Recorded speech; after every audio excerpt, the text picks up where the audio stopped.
बिस्मिल्लाहिर्रहमानिर्रहीम। अस्सलाम वालेकुम। मैं हूं आपका मेज़बान वसी शाह और आप देख रहे हैं ज़बरदस्त। नाज़रीन, आज ज़बरदस्त में हमें एक बहुत ही टैलेंटेड, बहुत ही प्रिटी और बहुत ही, आप समझिए कि इस वक्त पावर में है भाई वो, जी हाँ, इक़्तिदार में है इस वक्त वो कैसे इक़्तिदार में है ये आपको पता लगेगा जब वो तशरीफ़ लाएंगी। हमारे साथ मौजूद हैं पाकिस्तान की नामवर आर्टिस्ट सबाहत बुखारी साहबा।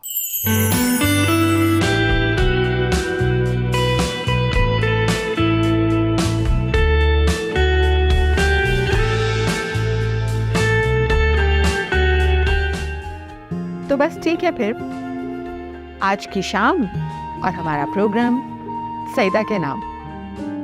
राफे, थोड़ा कंट्रोल करो उसे, कोई परवाह ही नहीं लगती उसे। उसने तो खाना खाया और जाके अपने कमरे में बंद हो गई।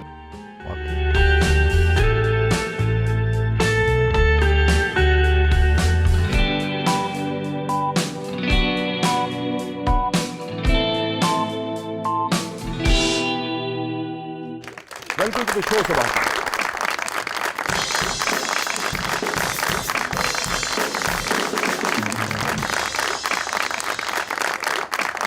प्लीज अवश्य। बहुत बहुत शुक्रिया सभा साहब, आपने वक्त निकाला, आप तशरीफ लाई, thank you so much. You are welcome. और आपका थैंक यू कि आपने बुलाया, याद रखा, और नियू का बहुत शुक्रिया। नहीं, आपको तो पूरी दुनिया ने जनाब याद रखा हुआ है। आप और जो शख्स इक़्तिदार में होता है, आपको पता है, उसे तो बहुत ही याद रखा जाता है। हाँ जी, बिल्कुल ऐसा है। तो कैसा तजुर्बा जा रहा है आपका इक़्तिदार का? अल्हम्दुलिल्लाह बहुत अच्छा। और फॉर अ चेंज मेरा बहुत अरसे के बाद एक पॉजिटिव कैरेक्टर लोगों को अच्छा लगा और बहुत तारीफ़ें सुनने को मिल रही हैं। और हर कोई जो है वो मेरी बेचारी बहू को बहुत गालियां दे रहा है, बहुत बातें सुना रहे हैं। और मज़े की बात यह है कि मुझे मैसेजेस आते हैं बाकायदा कि, और रास्ते में भी, फ्लाइट पे भी, कहीं भी, मतलब मॉल वगैरह में लोग यही पूछ रहे होते हैं कि आपकी बहू असल में भी ऐसी ही है, मतलब उस लड़की के बारे में, हरीम जो है उनके बारे में, कि वो अपनी रियल लाइफ में भी ऐसी है। तो मैं कहती हूँ नहीं भाई, ड्रामा है, कैरेक्टर है, और सब अपना अपना कैरेक्टर कर रहे हैं। रुत, क्या हो गया है? मैं शिकायत लगाने नहीं गई थी, मैं तो तुम्हारे वालिदैन से मिलने गई थी बेटा। ओह, आप बहुत नेक परवीन बनती है ना, है आप चुगलखोर औरत। बकवास बंद करो, तुम्हारा दिमाग ठीक है? कैसी बात कर रही हो? नहीं राफी, वैसे असल लाइफ में आपकी बहू कैसी है? इससे ज्यादा कोई पर्सनल सवाल है जो आप पूछ? मैं जानना चाह रही हूँ, इक़्तिदार में तो बहुत इन्होंने पेशेंस दिखाया अपनी तो बहू इक़्तिदार तक ही रहे ना। वो ड्रामा है, आप उनकी कार तक पहुंच गई। मतलब वो ड्रामा असल में नहीं है, वो ड्रामा है। अच्छा नहीं, अभी तक जो है वो मुझे अल्हम्दुलिल्लाह ये शर्फ हासिल नहीं हुआ, क्योंकि मेरा बेटा जो है वो पढ़ रहा है अभी। तो जब उसकी शादी होगी फिर देखेंगे क्या होता है। तो बेटे से पूछ लें, हो सकता है उसने बहू तक पहुंच गया हो। ये पूरी रिसर्च करके आई थी, ये जो हमारी रिदा साहिबा है, ये पूछने ये चाह रही थी कि बेटा अनमैरिड अभी। ओके, ये गाना भी गा रही थी, इक़्तिदार मिलो हमसे तो सौगात मिलेगी। तो वैसे कितने आपके साहबजादे हैं? मेरे जी एक ही बेटा। अच्छा अच्छा अच्छा, ये बड़ी इंटरेस्टिंग बात है। तो ये एक जो औलाद वाला मामला होता है, आदमी थोड़ा सा पॉजिटिव ज्यादा होता है इस मामले में, बहुत ज्यादा है बहुत ज्यादा। अभी तो तजुर्बा नहीं हुआ जैसे कि आप कह रही हैं, मगर अब हम ये ना इसको, ये ड्रामों से हटके मैं सीरियस एक आपसे बात पूछना चाह रहा हूँ कि शादी से पहले भी यानी कि थोड़ा सा एक यानी कि ज्यादा होता है आदमी अपने बच्चों के बारे में पॉजिटिव, सोचता है कि अच्छा भाई शादी होगी तो फिर एक ही बेटा है या एक ही बेटी है, तो क्या क्या क्या फीलिंग्स होती हैं?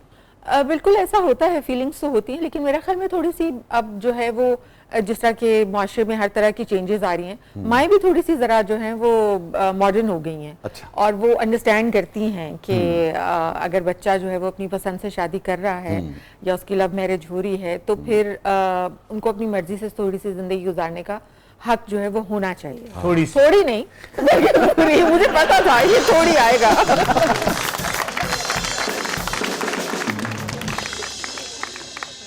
पूरी उनकी ज़ाहिर जिंदगी है। हाँ। और वो जैसे चाहें उसे बसर करें। क्योंकि देखिए असल में ना ये हम बाज़ चीज़ों को, जैसे हम अपने ड्रामों को भी बाज़ औक़ात बहुत, हम सभी बाज़ औक़ात उस पर मुतरज़ भी होते हैं, मगर आप सब बात ये देखिए कि बैक वक्त ये एक संजीदा मौजू भी है। अगर इन्हीं मौज़ूआत को संजीदगी से और उनकी जो नॉइंसेस हैं, उनकी जो साइकोलॉजिकल इश्यूज इन रिलेशनशिप्स की वजह से पैदा होते हैं, लोगों के ज़्यादा होने से, लोगों के कम होने से, उनको भी हैंडल करना चाहिए। सिर्फ मैं समझता हूँ कि सतही अंदाज से ना करें, मगर ये बाकायदा मौजूआत हैं ताकि लोग घर में शीरो शक्र होकर रहें ना। घर में जितने भी रिश्ते हैं और आपस में वो उलझ रहे हैं, तो आदमी क्या परफॉर्म करेगा अपनी ज़िंदगी में? आदमी इसमें कोई भी, वो पूरा घराना क्या परफॉर्म करेगा? बिल्कुल आप सही कह रहे हैं, लेकिन मसला ये है कि कुछ जहन या कुछ लोग ऐसे होते हैं जिनके दिमाग में इतनी ज़्यादा बचपन से, ख़ास तौर पे लड़कियां, उनके दिमाग में इतना एक हवा बिठा दिया जाता है ससुराल का और शौहर का, कि वो फिर उसको इतनी नेगेटिविटी उनके दिमाग में होती है कि वो अपनी सास को जो है वो एक हवा समझती हैं, और जो ससुराल है उसको वो ससुराल नहीं बल्कि ससुराइल कहती हैं। तो फिर मतलब ये एक बड़ी जाती वाली बात है। हालांकि सच्ची बात यह है सभा साहब, मैं समझता हूँ कि दोनों के लिए, लड़के के लिए भी और लड़की के लिए भी, उनके ससुराल वाले जो हैं और सास ससुर जो है वो बिल्कुल ऐसे ही उनकी ताज़ीम करनी चाहिए जैसे अपने माँ बाप। बिल्कुल सर। और लड़की भी यही सोचे कि भाई ये मेरे माँ बाप हैं और मैं ऐसे ही उनके साथ प्यार करूंगी, एहतराम करूंगी, जो भी माँ बाप के साथ। इस तरह लड़के को भी जो लड़की के वालिदैन के, उनका एहतराम करना चाहिए। और बिल्कुल ऐसा ही होना चाहिए, लेकिन अनफॉर्चुनेटली ऐसा होता नहीं। अच्छा, आप चूंकि कराची में रही हैं, एक अपर क्लास से आपका, अपर मिडिल क्लास से, अपर क्लास से आपका ताल्लुक है, किस हद तक ये मसाइल जो हैं उन घरों में भी होते हैं जहाँ माली मसाइल उतने ज़्यादा नहीं हैं? ये तो है, हर जगह है। अब आप मतलब सास ही है, बहू ही है, दामाद ही है? नहीं, ऐसा नहीं है। वो ताली दोनों हाथों से बजती है और दोनों तरफ से ये चीजें होती हैं। वही बात है कि हम लड़का लड़की की शादी नहीं कर रहे होते, इनफैक्ट हम दो फैमिलीज को आपस में जो है वो मिला रहे होते हैं। तो अगर ये दोनों तरफ से जो है वो चीज सोची जाएगी और कंपैरिजन इसमें नहीं आता, तो फिर मेरा ख्याल में जिंदगी थोड़ी आसान हो जाती है। अदरवाइज अगर आप कंपैरिजन रखते हैं रिश्तों में, तो वो बहुत मुश्किल होता है फिर। अच्छा वसीम भाई, आपने कभी इन इश्यूज पे नहीं लिखा कि सास बहू? यार मैंने इस तरह से बिल्कुल भी नहीं लिखा कि भाई वो, मुझे लगता है कि हमारे यहाँ की औरत, हमारे यहाँ की खवातीन बिल्कुल भी इतनी सतही नहीं है जितना कभी कभी हमारे दिखा देते। ऐसा नहीं है कि वो हर वक्त वो कंसुइयाँ लेती रहती हैं, हर वक्त फिक्र उनको रहती है। बड़ी बड़ी शानदार खवातीन है, बड़ी बड़ी मोतबर, बावकार, पढ़ी लिखी, प्रोग्रेसिव। मगर मैंने इसको उस तरह से ट्रीट किया था। एक प्ले था, एक तमन्ना लाहासिल, और उर्वा थी उसमें, और फहद होता है, फहद मुस्तफ़ा, और फहद मुस्तफ़ा एक ही बेटा है सबा हमीद का। बल्कि आपसे सवाल भी है कि देखिए वो होता क्या है कि वो जैसे ही शादी के मामला तय होने लगते हैं ना, तो उनको हॉल पड़ना शुरू हो जाते हैं। और इवन वो पहले दिन से ही बेटे के साथ जाके सोना शुरू हो जाती है। उनको समझ नहीं आती कि मैं बेटे को तनहा कैसे तो मैंने उसको एक साइकोलॉजिकल इशू के तौर पे लिया था। कहाँ जा रहा है? कहाँ जा रहा है? माँ नींद आ रही थी, सोने जा रहा। अच्छा थोड़ी देर तो बैठना मेरे पास।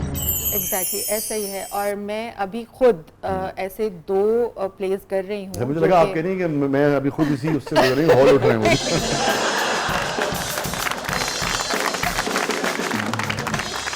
नहीं, ऐसे दो प्लेस कर रही हूँ जिसमें एग्जैक्टली कुछ इसी तरह की सिचुएशन है कि वो बर्दाश्त नहीं होता माँ से, क्योंकि इकलौता बेटा है।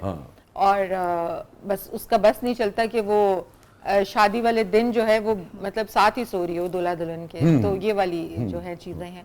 तो वैसे आपको हॉल उठ रहे हैं अभी जब साहबजादे की शादी के दिन करीब आ रहे नहीं, हैं? बिल्कुल भी नहीं, बिल्कुल भी नहीं, बिल्कुल भी नहीं। मुझे ये लगता है कि वही बात है कि भाई हमने तो अपनी जिंदगी गुजार ली है ना। अब वो बच्चे, अब उन्होंने बड़े होना है, उन्होंने बहुत कुछ देखना है अपनी जिंदगी में, तो थोड़ा उनको स्पेस मिलना चाहिए। स्पेस मिलना चाहिए, बहुत अच्छी बात है जी। यही अगर हम सब सोचे, बहुत अच्छी बात। अच्छा वैसे आपकी बहू को तो बहुत कंपटीशन होगा, क्योंकि आप इतनी खूबसूरत हैं, तो बहू को तो बहुत इनसिक्योरिटी फील होती होगी। ये आपको चैन से नहीं रहने देंगे।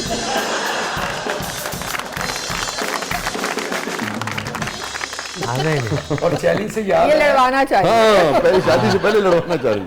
अच्छा मैम, रिदा के चैलेंज से मुझे याद आया कि अपने दोस्तों के साथ इतनी शर्त लगा ली कि मैं 2 दर्जन गोलगप्पे 1 मिनट में किए। चौथे गोलगप्पे तो बाद हाथ पैर विंगे हो गए। ਉਹਨੂੰ ਕਹੀ ਜਾ ਰਹੀ थोड़ा मीठा दे दो भाई, गोलगप्पे। नहीं, वैसे आपने ये गलत कहा है। लड़कियां कभी भी जो है वो गोलगप्पे खाने में उन्हें किसी किस्म की प्रॉब्लम नहीं हो सकती। तो वो हाथ पांव टेढ़े होने वाली तो बात गलत होगी। खाए बड़े अजीब तरीके ना, एक तो पेशाब है पीछे। अच्छा भाई, रिदा को नींद नहीं आएगी जब तक जवाब नहीं मिलेगा। बहुत दिलचस्पी है इन्हें आपके साहबजादे की शादी में। रिदा कोई लड़की है वैसे? दिल के अरमां आंसुओं में बह गए। मैं बिल्कुल भी मतलब नहीं था, मैं सिर्फ पॉजिटिविटी एक कन्वे करना चाह रही हूँ कि जिस टाइम हाँ इक़्तिदार जी, में मुझे वैसे रिदा को बहू बनाने में कोई एतराज नहीं है। बात ये कि मुझे नहीं पता कि वो मेरे बेटे से कितनी छोटी है या बड़ी है। अच्छा देखिए, आप समझे हम नहीं हैं, आप दोनों, वैसे भी आप दोनों ही गुफ्तगू कर रहे हैं। हम सिर्फ सुन रहे हैं। हमारी तो ये बच्चियों की तरह है। अच्छा है भाई, अगर कुछ बिल्कुल, ऐसी हो जाए तो। वैसे आपने कमाल से बात कर दी। कीजिए कीजिए, आपस में बातचीत कीजिए, हम समझे हम चले गए। नहीं देखिए, जब रिश्ता तय होगा तो आप लोगों का होना भी तो जरूरी है ना। फैमिली इज वेरी नहीं, हमारी इंपॉर्टेंट। कोलीग है, क्यों नहीं आएंगे हम, बिल्कुल आएंगे जी। और आप भी हमारी कोलीग हैं कब से, तो बिल्कुल आएंगे इंशाल्लाह इंशाल्लाह। और जाहिर है कि रिदा यहाँ पर मौजूद है और वसी भी हैं, तो फिर मुझे कुछ सोचने की तो जरूरत नहीं। बात जी, आपने क्या उम्मीदों का दरवाजा खोल दिया। अच्छा जी। अब हर को होस्ट को ना इस शो में बैठने की एक तमन्ना होगी, क्या होगा कि रिश्ते वाले शोज चलिए। हाँ, लेकिन वो तब होगी जब रिदा ये कुर्सी छोड़ेगी। हाँ, ये भी है। बात सुनिए, जब ये आपके घर चली जाएंगी तो हो सकता है कराची शिफ्ट होना पड़ जाए।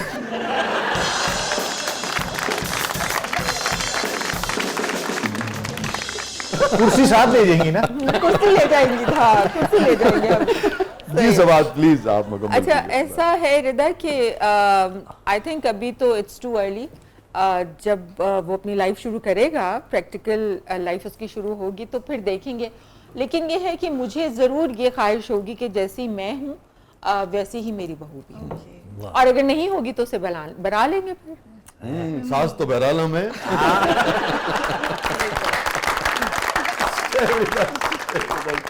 नाज़रीन, स्टे विद अस। क्या कहने, छोटे से वक्त के बाद वापस आते हैं प्रोग्राम के अगले मरहले में।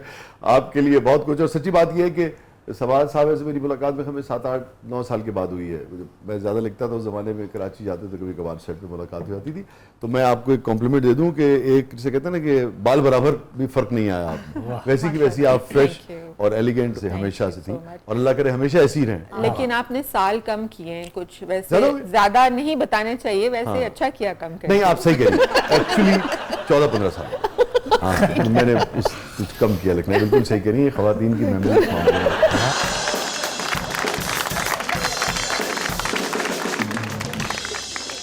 नाज़रीन, स्टे विद अस, कहीं नहीं जाइएगा, छोटे से वक्त के बाद वापस आते हैं। और सच्ची बात यह है कि शहबाज जो है वो हमारी शोबिज़ इंडस्ट्री का एक बहुत ही पॉजिटिव और बहुत ही उम्दा और बहुत ही पढ़ा लिखा और बावकार चेहरा है, और इन जैसे लोगों की वजह से हमारे शोबिज़ इंडस्ट्री को एक मान और ग्रेस और एक वकार और एक एतबार जो है वो मिलता है। लोग देखते हैं इन्हें और फिर लोग कंफर्टेबली इस शोबे में अपने बच्चे बच्चियों को भी देखना चाहते हैं। सो थैंक यू सबात, इस हवाले से जिस तरह से आपने हमेशा अपने आप को कैरी किया ना, क्योंकि उससे शोबे को फायदा होता है। स्टे विद अस नाज़रीन, कहीं नहीं जाइएगा, छोटे से वक्त के बाद वापस आते हैं। प्रोग्राम के अगले मतलब में आपके लिए बहुत कुछ है। हमारे साथ मौजूद है one and only Sabahat Bukhari साहब।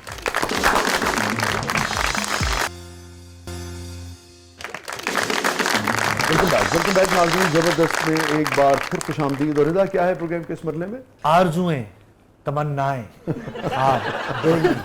शादी, मेहंदी, ढोलकी। वो मैं कहानी कही ऐसी पढ़े जाएंगे। बस मैम, मेरी एक बात प्लीज, मेरी अर्ज मान लीजिएगा, शादी ना हम पंजाबी स्टाइल में करेंगे। बिल्कुल है, पंजाबी में ही होगी। यस, पूरी शादी पंजाबी में होगी, और आप सबको पंजाबी भंगड़े के अलावा पंजाबी ही बोलनी होगी, पर निकाह भी पंजाबी में होगा। बिल्कुल ठीक है। बात सुनो, इस प्रोग्राम का नाम क्या हम तब्दील करने जा रहे हैं? जबरदस्त मैरिज सेंटर।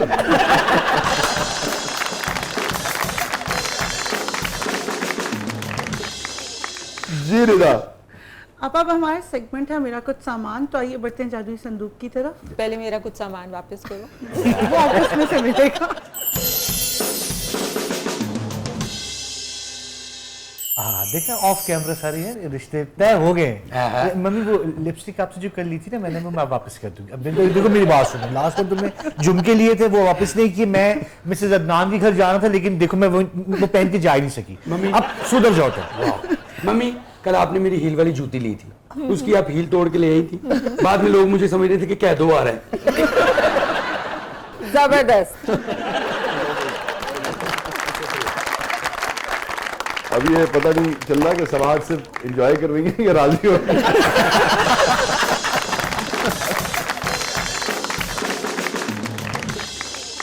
समाज की खुश मिजाजी जो है वो तो बहरहाल सामने आएगी ना। क्या उसकी बात दाद है, ये बात जी रिदा, बढ़िए जादुई संदूक की तरफ। मेरा कुछ सामान तुम्हारे पास पड़ा है, ये वहीं से लिया हमने।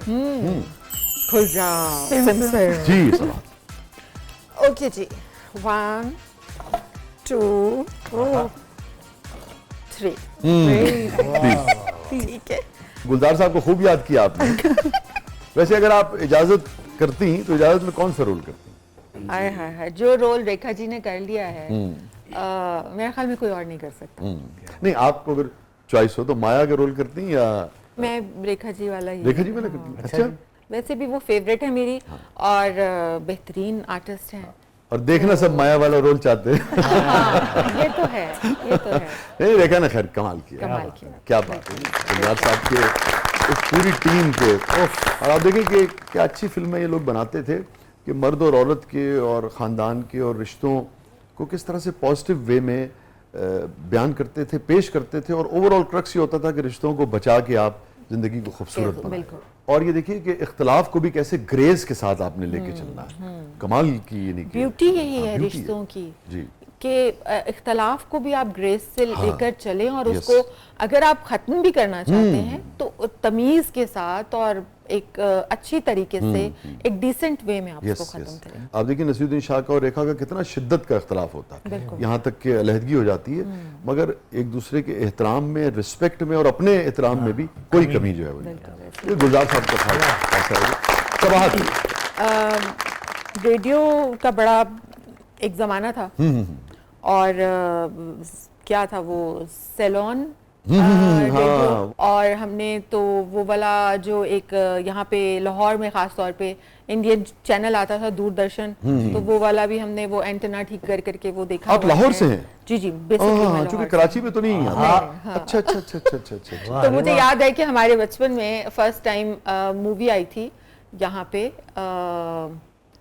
जो शहजादा सलीम वाली, मुगल आजम दलीप साहब की मधुबाला। एग्जैक्टली। तो वो जब यहाँ पे लगी थी तो कराची से और बहुत दूर दूर के लोग जो थे ना वो लाहौर में आए थे और बाकायदा तौर पे मतलब टिकट्स लेके और ट्रेनें भरी हुई थी और लोग आते थे और यहाँ पे आके उन्होंने वो मुगल आजम फर्स्ट टाइम देखी थी। तो उस वक्त जो है वो एंटेना घुमा घुमा के हम लोग उसको क्लियर करते थे।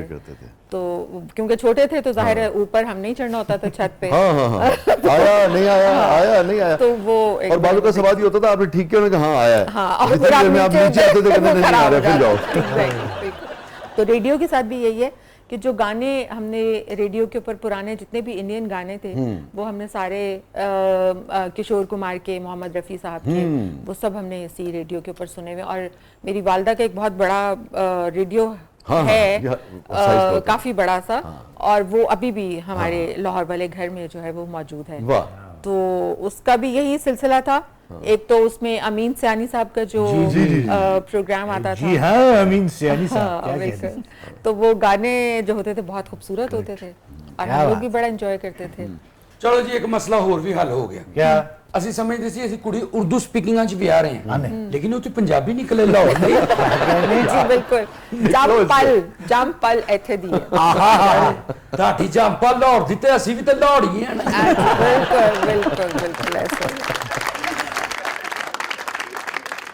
और दूसरा ये जो है इसमें बड़ी एक मज़ेदार चीज़ जो है वो ये है कि जब हमारे पैसे जमा हो जाते थे ईदियों के और हर चीज़ के, तो जब फिर हमें कोई थोड़ी एक्सपेंसिव चीज़ खरीदनी होती थी तो और अम्मी अबू से कहीं से किसी से नहीं मिलते थे उसके लिए पैसे, तो फिर हमें मजबूरन बहुत ही ज़्यादा दिल को हाथ रख के उसको तोड़ना पड़ता था और उससे फिर हम पैसे जमा करते थे, गिनते थे, उनको सीने से लगा के तकिए के नीचे रख के सोते थे और फिर दूसरे दिन जाके जो है वो हम वो चीज खरीद लेते थे। तो कुर्बानी जो है ना वो इससे याद आ जाती है। साथ में शजर भी है, चामा भी रखा। हाँ, ये तो अब तो बहुत सारी इसकी वो आ गई ना किस्में, तो बट इसका जो नाम है अब तो इसको स्क्रैपर बोलते हैं, इसको अब तो झामा बोलते हैं। जी मैं यही बता रहा था कि ये अब सिर्फ इनके लिए मुख्तस है। आप ये जरा झामा सीधा कर सकते हैं? जी कर लिया। नहीं, उल्टा हो गया, सीधा करिए। अच्छा, ऐसे ये सीधा होता है? ਇਹਦੇ ਚ 2 ਅੱਖਾਂ ਲੱਗੀਆਂ ਹੋਣ ਨਾ ਤੇ ਤੇਰੇ ਵਰਗੇ ਨੈਣ और ऐनक भी।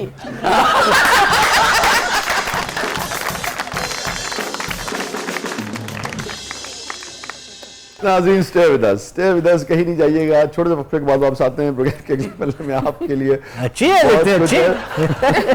आप देख रहे हैं जबरदस्त, हमारे साथ मौजूद है सवाल।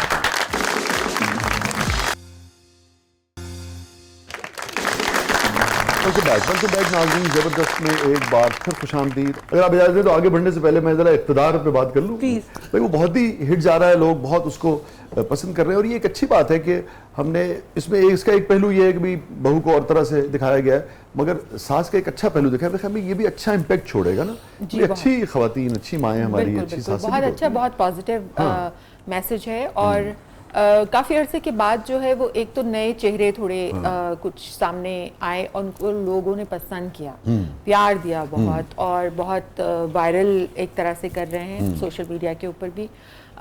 फिर ये कि हमारे जो पड़ोसी मुल्कों में जहाँ पे हमारे ड्रामे बहुत चाहने देखे वाले जाते हैं हैं तो वहाँ पर बहुत ज़्यादा पसंद किया जा रहा है।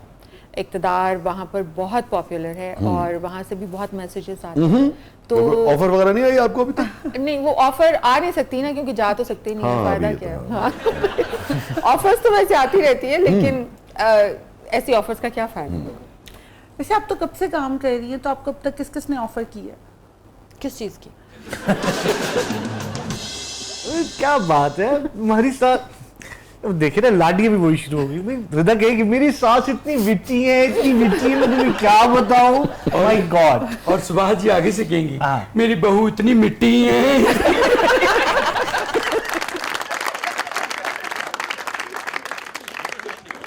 नहीं, बहुत प्यारी है। और बिल्कुल ऑफर्स तो होती रहती हैं, लेकिन मसला ये है कि आपको रियलिटी का पता होता है ना, तो फिर आप उनको बस इधर उधर कर देते हैं। कोई फायदा नहीं है कि आप वहाँ जाएं और फिर वहाँ से जलील होके वापस आएं। तो इसलिए बेहतर है कि आप अपने मुल्क में आराम से किस किस की ऑफर ठुकराई आपने वैसे?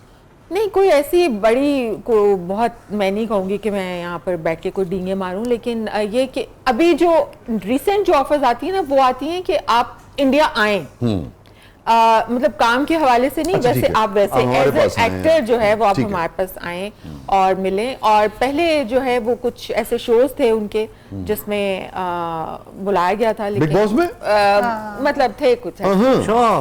तो वो फिर जाहिर है मेरे लिए पॉसिबल नहीं था। नहीं तो बिग बॉस में आपको 3 महीने रह लेती हैं आप वहाँ? भाई अगर आप इज्जत के साथ, जाहिर है बुला रहे हैं और इज्जत के साथ आप रख सकते हैं, तो व्हाई नॉट। वैसे बिग बॉस में 3 महीने तक रहना इज्जत का एक बड़ी बड़ा मुश्किल था। बहुत मुश्किल है।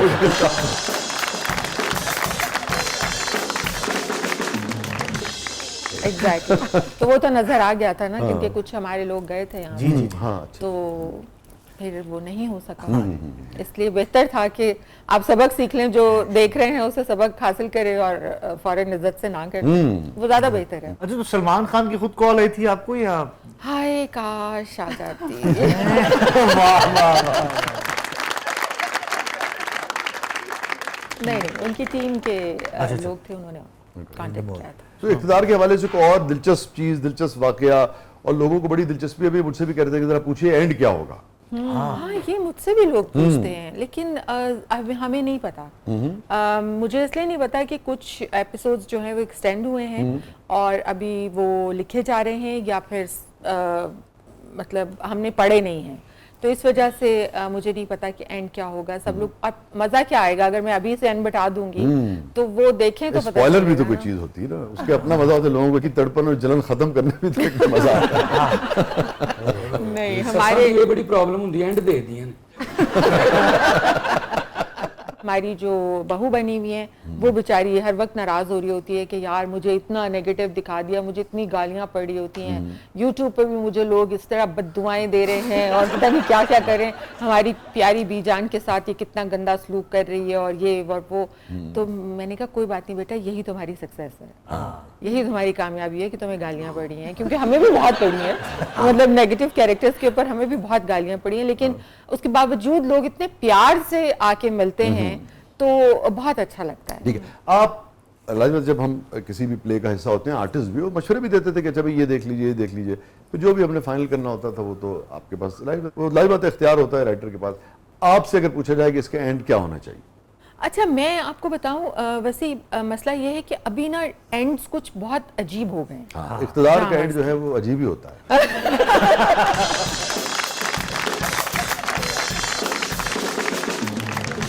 मुझे seriously I have no idea at all, no, लेकिन अगर मैं ख्वाहिश करूं हाँ, yes. तो वो फिर हैप्पी एंडिंग ही होनी चाहिए। हैप्पी एंडिंग होनी चाहिए। हाँ। तो बहू और सास जो है वो मिल बिल्कुल, जाएं। वहाँ भी क्योंकि शुरू से जाहिर है करो जो जाए। मेन लीड है उस लड़की ने भी बहुत चीजें बर्दाश्त की हैं, काफी चीजें सेक्रीफाइस की हैं, जो अनमोल बलोच जो प्ले कर रही हैं, तो उसकी जो एंडिंग है वो हैप्पी होनी चाहिए। चले भी अहले सियासत हो कि अहले शोबिज हो, सबात बुखारी साहबा ने आज इख्तिदार का एंड बता दिया।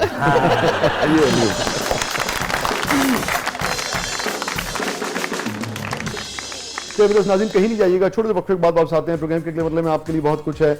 हमारे साथ मौजूद है वन एंड ओनली सबात बुखारी साहब।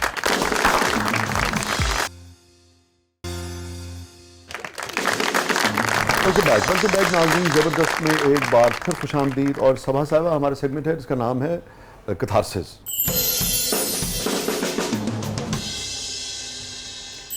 Any regret in life?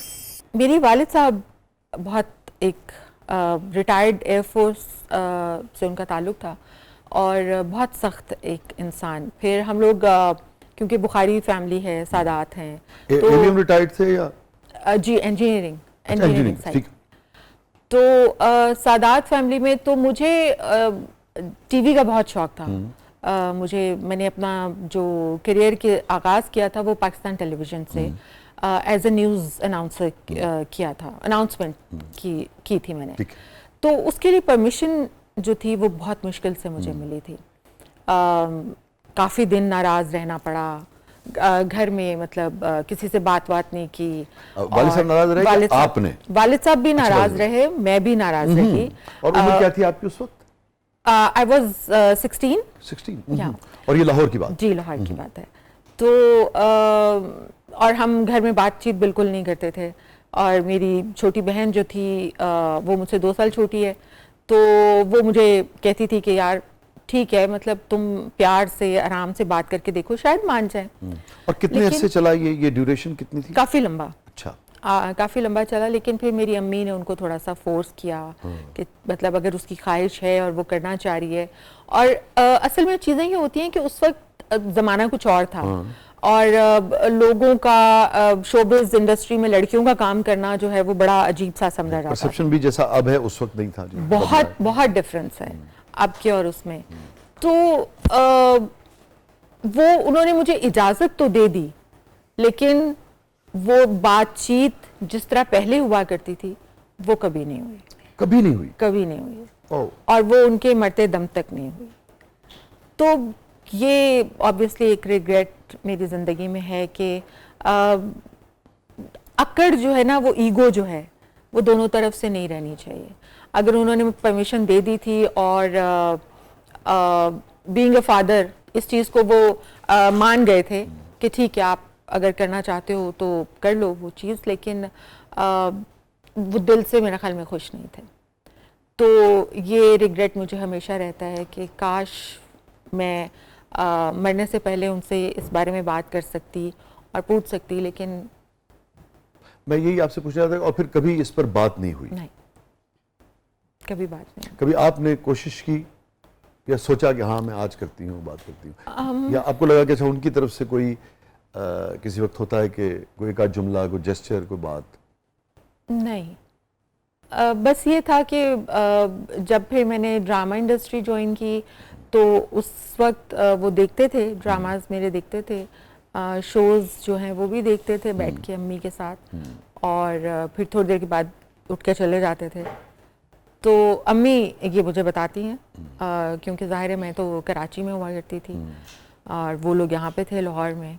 तो बस एक अफसोस रह जाता है। फिर अगर आपके दिल में कोई भी चीज़ हो, चाहे वो माँ बाप हों और चाहे वो बच्चे हों, तो ठीक है वक्ती तौर पर नाराज़गी होती है, सब कुछ होता है, लेकिन उसको थोड़ा जल्द से जल्द उसको ख़त्म करने की कोशिश करें, वरना वो गैप जो है ना, वो गैप फिर बहुत तकलीफ देता है आपको, हाँ, और बढ़ता चला जाता बढ़ता चला जाता है। है।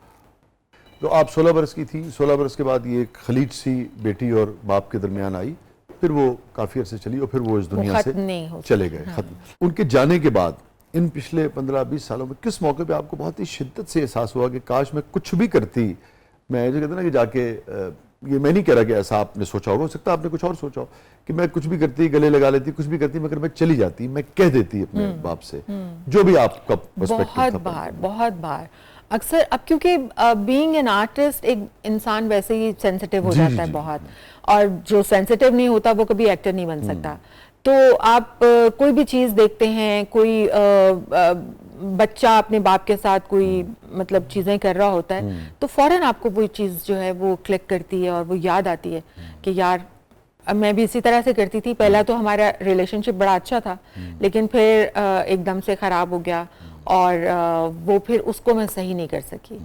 तो कोई भी चीज़ हो, चाहे वो ड्रामा देख रहे हों, आप कोई फिल्म देख रहे हों, उसमें कोई कैरेक्टर ऐसा हो जिसमें आपको एक सख्त वालिद नज़र आए, तो फ़ौरन आपको वो चीज़ें याद आ जाती हैं, फौरन पॉप अप हो जाती है। किस मौके पे वालिद साहब के चले जाने के बाद आपको सबसे ज़्यादा वो किस इवेंट पे, इंसिडेंट पे, मोड़ पे ज़िंदगी के सबसे ज़्यादा याद आए? हर मोड़ पे जो चले जाते हैं वो तो हर मोड़ पे याद आते हैं, और फिर अगर कुछ रिग्रेट्स हों उनके और आपके दरमियान, तो वो फिर काफ़ी चीज़ें आपको याद आती रहती हैं। लेकिन आई होप, क्योंकि बीइंग अ फादर उन्होंने अब मुझे माफ़ कर दिया होगा और अब उन्होंने इस चीज़ को अंडरस्टैंड भी कर लिया होगा कि मैंने कुछ गलत नहीं किया ज़िंदगी में। और आखिरी बात आपकी उनकी क्या हुई थी? आखिरी बात बस मैंने उनसे उनकी तबीयत का पूछा था, जो फ़ोन पे हुई थी। क्योंकि मुझे आपकी बात से लगा कि बातचीत तो थी, हाँ सिर्फ वो वार्मथ खत्म हो गई थी। नहीं, वार्मथ रहती है, आपकी सब चीज़ें वहीं पे होती हैं, लेकिन आप खुल नहीं पा रहे होते ना, अपने जो एक अंदर की चीज़ होती है वो आप बयान नहीं कर पा रहे होते, और ना ही अगला इंसान जो है वो उसको दोहराना चाह रहा होता है या उसको सरफेस पे लाना चाह रहा होता है कि शायद कहीं फिर जो है वो रिलेशन खराब ना हो जाए, या फिर तकल्लुफी खत्म हो जाती है ना? ऐसा कुछ होता है, यानी कि एक तकल्लुफ सा आ जाता है किसी भी रिश्ते में। बिल्कुल बिल्कुल तकल्लुफ आ जाता है। हाँ, एक तकल्लुफ आ जाता तो है। वो तकल्लुफ जो है ना वो तकलीफ होती है एक्चुअली। ओह यस, वो तकल्लुफ नहीं आना चाहिए किसी भी रिश्ते में। जब तकल्लुफ आ जाता है तो फिर रिश्तों में तकलीफें बहुत आ जाती हैं। मैं आगे बढ़ने से पहले आपका बहुत शुक्रिया अदा करूंगा। आपने बहुत ही इंसानी रिश्ते की, बाप बेटी की ताल्लुक की बहुत ही बारीक, बहुत ही पर्सनल बात हमसे शेयर की, मगर मैं समझता हूँ कि बहुत सारे जो वालिदैन हैं, बाप बेटी, बाप बेटे, माएँ अपने बच्चों के रिश्तों के साथ हवाले से, यकीनन वो सब सीखेंगे। बच्चे या वालिद जो भी आपस के रिश्ते में चीज़ें होती हैं, अगर वो सेटल भी हो जाएं, जब आप समझते हैं कि अभी कोई ऐसी चीज़ नहीं है, सेटल भी हो जाए, तो उसको जल्द से जल्द उस खलीज को बस इतना वापस उस जगह पे लाने की कोशिश करनी चाहिए। बात करके, बात करके आप उसको जल्द से जल्द खत्म कर दें। और मतलब आप दो, अगर जाहिर है बाप बेटी का रिश्ता या माँ का और बेटे का रिश्ता जो है वो बड़ा प्यारा सा रिश्ता होता है, और बाप अपनी बेटियों के लिए और बेटियां अपने बाप के लिए बहुत सेक्रीफाइस करती हैं, बहुत चीज़ें करती हैं। इवन वो ऐसी जगहों पे शादियां भी कर लेती हैं जहाँ पे वो नहीं करना चाह रही होती, या जहाँ आगे जाके उनके बहुत तकलीफें होती हैं, लेकिन वो सिर्फ अपनी बाप की इज्जत की खातिर वो चीज़ें कर रही होती हैं। तो ये सब चीज़ें जो है ना, ये अगर इनको बैठ के सुलझा लिया जाए और दोनों एक दूसरे से अपने तरीके से माफ़ी मांग लें और एक्सक्यूज कर लें और एक दूसरे को हक करके वो बात खत्म कर दें, तो बहुत अच्छा होता है, और वो सब चीज़ें ज़िंदगी में हो जानी चाहिए। एक सवाल मैं आपसे ज़रूर अलबत्ता इस हवाले से पूछूंगा। ये एक ज़िंदगी का एक वाक़या हुआ ना जो बहुत अहम तरीन है आपकी ज़िंदगी, अदरवाइज भी बिल्कुल जिस चीज़ के ऊपर आपका स्टांस क्लियर हो लाइफ में, जो आप समझती हैं कि मैं समझती हूँ ये दुरुस्त है और ये मेरा राइट है, उस पर बिल्कुल लचक नहीं रखती, या कभी कहती हैं कि ठीक है ये मेरा राइट है, मेरा स्टांस है, मगर छोड़ो यार। अब तो बहुत लचक आ गई है, वक्त के साथ साथ बहुत चीज़ें इंसान सीखता है, और उसमें ये है कि एक वक्त होता है जब आप बहुत स्टबन होते हैं, आप थोड़े ज़िद्दी भी होते हैं, और उसके भी पीछे कुछ ना कुछ होता है। मतलब आपके साथ कुछ ऐसी चीज़ें हुई होती हैं बचपन में, क्योंकि मैंने आपको बताया कि फादर वॉज वेरी स्ट्रिक्ट, ठीक है ना, तो हमने मारें भी खाई हुई हैं, हमने अच्छी खासी मारें खाई हुई हैं, पढ़ाई के ऊपर भी और शरारतों के ऊपर भी और सब चीज़ों के ऊपर। तो वो जो मार होती है ना, वो आपको स्टबन कर देती है। तो वो ज़िद जो है ना, वो तब बच्चे में पैदा हो जाती है, और उस वक्त फिर वो ये समझता है कि ये मेरा राइट है। ज़िद नहीं समझ रहा होता उसको, वो समझता है कि मेरा राइट है। बहुत सारी चीज़ें माँ बाप ने मेरे साथ की हैं, तो अब अगर ये बात वो मेरी नहीं मानेंगे तो फिर तो बड़ा मसला हो जाएगा। अब अगर आप पूरी सिचुएशन को एनालाइज करें और सबाहत को निकाल दें बीच में से, और सिर्फ एक इंसान की हैसियत से उस पूरी सिचुएशन को देखें, तो आप समझती हैं कि उस बच्ची को जो कि 16 बरस की थी, अगर निस्बतन नरमी से और डायलॉग के ज़रिए इब्तदाई 16 साल में पाला जाता तो शायद वो जिद ना करती। वो जिद ना करती, ये ऐसा है? बिल्कुल ऐसा ही है। मेरे ख्याल में लोगों को इससे बहुत सीखने का मौका मिलेगा, हम सबको ही, जितने भी पेरेंट्स हैं, बच्चों को भी। और अगेन आपका बहुत शुक्रिया, ये बड़ी अहम और ज़ाती नौयत की बड़ी बारीक बात आपने शेयर की, और उसका बहुत सोसाइटी को फ़ायदा होगा। सबा साहिबा, हैप्पीएस्ट मोमेंट आपकी ज़िंदगी का?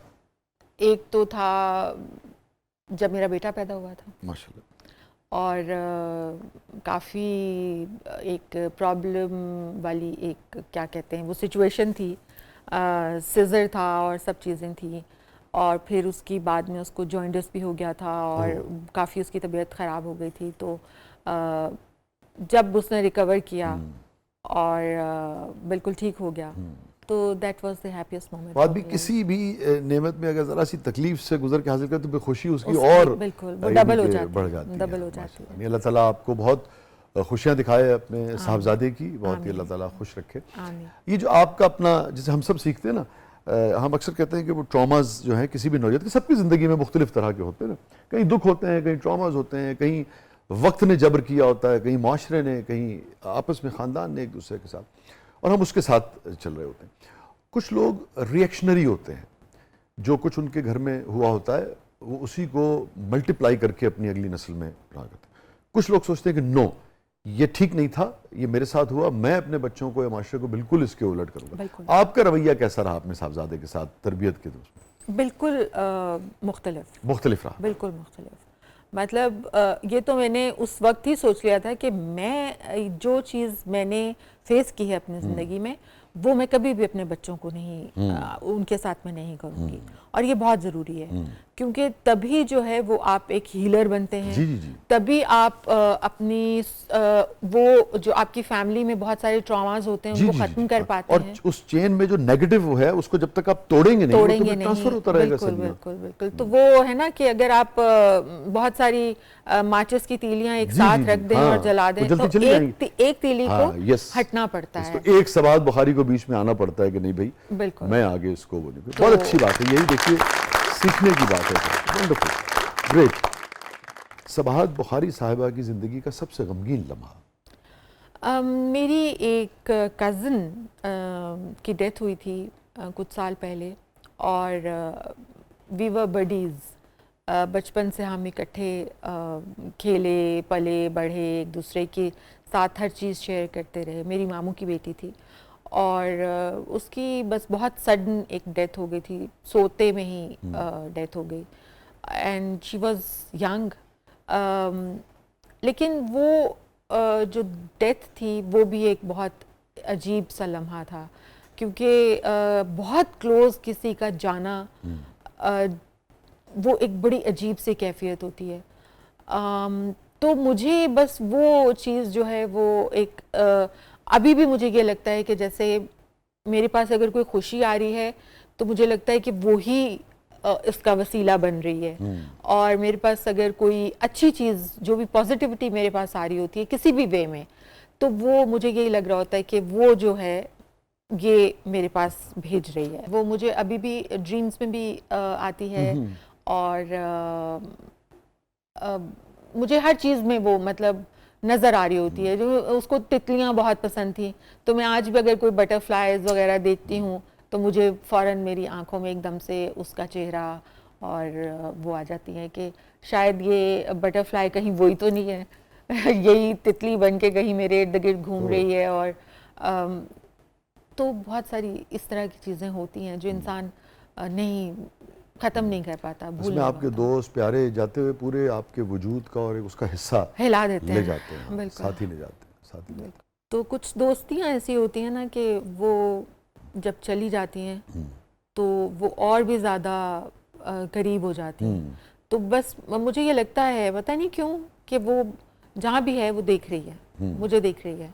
अगर मैं परेशान होती हूँ तो वो भी परेशान होती है, और फिर जब मुझे उस परेशानी का हल मिल जाता है तो वो हल अल्लाह पाक उसके वसीले से, या वो शायद अल्लाह से कोई रिक्वेस्ट करती है, आलम अरवा में तो मौजूद है ना सब रूहें, और वो अपने प्यारों की हर चीज़ देख भी रही होती हैं, सुन भी रही होती हैं, और उन मसाइल का हल उनके पास भेज रही होती हैं, उनको रास्ते दिखा रही होती हैं। आपकी अगर आप परेशान हैं और आपका बहुत कोई क्लोज बंदा जो है वो जा चुका है इस दुनिया से, तो वो आपको ख्वाब में आके ज़रूर उस बात का हल बताएगा। ऐसा हैं। होता एक है। मेटाफिजिकल But कनेक्शन जो है बहुत सारे लोगों का रहता है। You have to understand those things, मतलब अगर आप स्पिरिचुअल हैं तो then only you can understand those things. Otherwise लोग कहते हैं यार क्या है, कुछ लोगों को तो ख्वाब भी याद नहीं रहते, और कुछ लोग इन बातों को बहुत फजूल समझते हैं, बट ये स्पिरिचुअलिटी है। कनेक्शन जो है वो उनसे है। बिल्कुल मेरा है।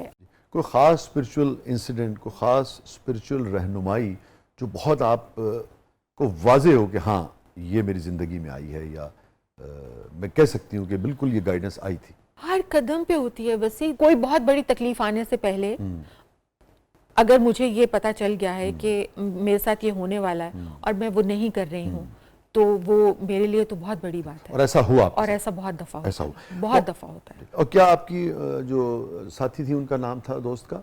सदफ। सदफ साहब, अल्लाह ताला उनको गरीक रहमत फरमाए। आमीन, thank आपको उनकी जुदाई और ये जो उनका जाना है उस गम से को झेलने की का हौसला अता फरमाए, उनके दर्जात बुलंद फरमाए। बहुत बहुत शुक्रिया सबाहत बुखारी साहबा, आप तशरीफ़ लाई। थैंक यू सो मच, बड़ी इज़्ज़त अफ़ज़ाई। थैंक यू, आप सबका बहुत शुक्रिया। Thank you so much. Thank you Rida. Thank you. Thank you so much. Thank you Neo. नाज़रीन ये था आज का ज़बरदस्त। अपने फीडबैक से हमें आगाह कीजिएगा। और उन्होंने अपनी दोस्त का जिक्र किया, मुझे बहुत अच्छा लगता है जब लोग अपने खूनी रिश्तों के साथ साथ और उनके अलावा उन लोगों को भी बेपनाह याद रखते हैं जो कि खूनी रिश्ते नहीं होते। उससे मुझे लगता है कि हमारा एतबार इस दुनिया पे, इंसानियत पे, अपने इर्द गिर्द के लोगों पे और पुख्ता होता है कि हाँ, खूनी के रिश्तों के अलावा भी ऐसे रिश्ते होते हैं जो हम अपनी मर्ज़ी से बनाते हैं, और उनमें भी खुलूस होता है, इतनी मोहब्बत होती है कि आज देखिए कि सबाहत अपनी ज़िंदगी का सबसे गमगीन लम्हा जो है वो अपनी दोस्त के जाने को तसव्वुर करती हैं। तो ये बड़ी अहम बात है, ये भी सीखने की बात है। पता नहीं क्यों डायरेक्ट ताल्लुक़ नहीं, मगर मुझे जमाल एहसानी साहब का शेर इससे याद आ गया जब उन्होंने तितली का जिक्र किया ना, तितली देखती हैं तो अपनी दोस्त याद आती है। सवाल आप लुत्फ़ लेंगी शेर का। उसी मकाम पे कल मुझको देख कर तन्हा, उसी मकाम पे कल मुझको देख कर तन्हा, बहुत उदास हुए फूल बेचने वाले। अपने दोस्तों से प्यार करें, जो खूनी रिश्ते हैं उनसे प्यार करें, जैसे सबाहत ने बात की, जल्द से जल्द जो भी इख्तलाफ है उसे दूर करें, गले लगाएं एक दूसरे को, और जो खूनी रिश्ते नहीं हैं उनसे भी ऐसे ही प्यार करें जैसे सबाहत सदफ से प्यार करती थी। इजाज़त दीजिए, अल्लाह हाफ़िज़।